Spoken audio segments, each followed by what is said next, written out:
राज्यसभा सांसद हैं वो भी, तो उन लोगों ने जो बातें बोली मैंने उसका यहाँ पे संज्ञान लिया था।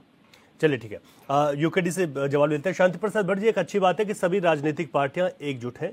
हम सभी राजनीतिक पार्टियों को इस वक्त अब जो हमारी जनता है, जो आवाम है, उन लोगों से अपील करनी चाहिए कि किस तरीके से वो लोग भी इस वक्त जो सरहदों पर हमारा जो शौर्य दिख रहा है, उन लोगों के साथ उनका मनोबल बढ़ाने के लिए हम देख रहे हैं कि भारत का हर एक व्यक्ति जो है इस बात को लेकर चिंतित भी है, लेकिन साथ ही साथ आश्वस्त भी है कि हमारी सेना का जो शौर्य है, जो दिखाई दे रहा है, वो तमाम चीजें हमारे सामने हैं। ऐसे में सभी राजनीतिक पार्टियां एक हैं, इस बात में कोई दो राय नहीं, एक होना भी चाहिए जो कि एक है और ये भारत की एकता को दिखाता भी है।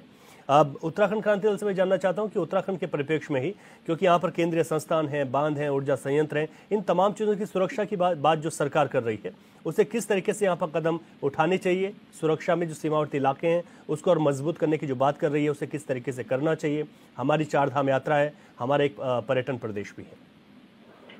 देखिए रवि, उत्तराखंड के अंदर सुरक्षा के मामले में सरकार चाक चौबंद है, व्यवस्थाएं ठीक है, इस पर बहुत ज्यादा कुछ कहना नहीं है। मगर मैं बात कह रहा हूँ भारतीय लोकतंत्र की खूबी। देखिए पूरे विश्व के अंदर क्या संदेश गया कि भारत एक मुट्ठ और एकजुट है। जी जी जी, क्या पक्ष क्या विपक्ष।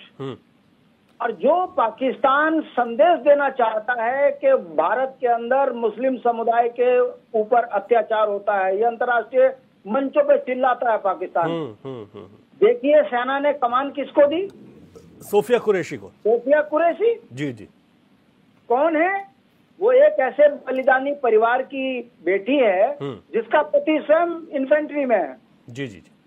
तो राजनीति में भारतीय लोकतंत्र की एकता और अखंडता और शक्ति को दिखाने में भी इस समय सेना सफल रही, पूरा इंटरनेशनल मुद्दा बन गया। और आप देखिए, हम राजनीतिक रूप से, वैचारिक रूप से भिन्नताएं रखते हैं, मगर जब देश की बात आती है, मुझे बड़ी खुशी हुई ओवैसी ने जब पाकिस्तान के लिए बड़े तीखे शब्दों के साथ वार करने की बात करी। वहां से लगता है कि भारत एक है, एक रहेगा और ये भारत की खूबसूरती है।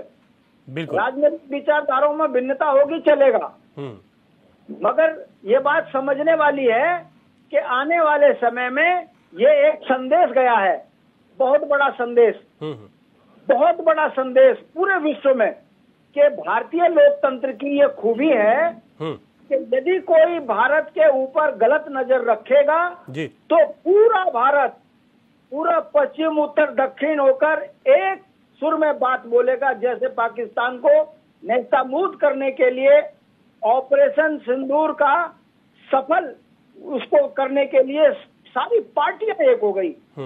अब आप बताइए, ऐसे लोकतंत्र के ऊपर कौन बुरी नजर रखेगा?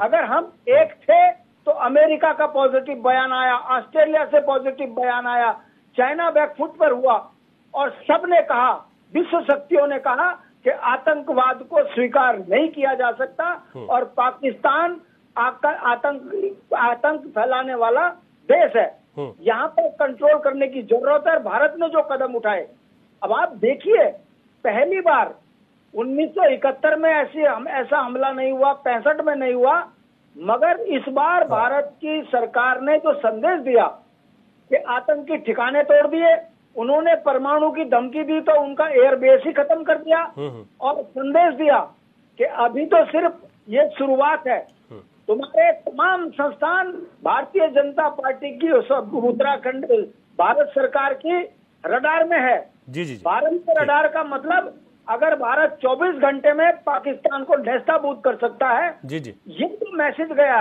ये उसका परिणाम है कि पाकिस्तान आज 2-3 बजे घुटनों में आ गया और उसने माफी मांगकर पीछे हटने की बात करी है। बिल्कुल बिल्कुल, अगर तो अपनी बात पे टिकता है तो अपने ही राज्य को, अपने ही देश को बचाने की बात कर रहा है, वरना भारत को आंख दिखाने का मतलब पाकिस्तान के टुकड़े टुकड़े निश्चित हैं। पाकिस्तान की राजनीतिक, आर्थिक, सामाजिक इतनी हैसियत नहीं है कि वो भारत से एक सप्ताह लड़ सके। ठीक है शांति प्रसाद भट्ट जी, ठीक है कि वहाँ संसद में सांसद रो रहे, प्रधानमंत्री अगले बगले झांक रहे और सेना के अधिकारी मुंह छुपाते फिर रहे हैं। ये बताने के लिए काफी है कि इस बार जो संदेश भारतीय सरकार ने दिया है, सेना ने दिया है, इसके बहुत परिणाम अच्छे आएंगे और बिल्कुल। पाकिस्तान को सबक जो जय- सिखाया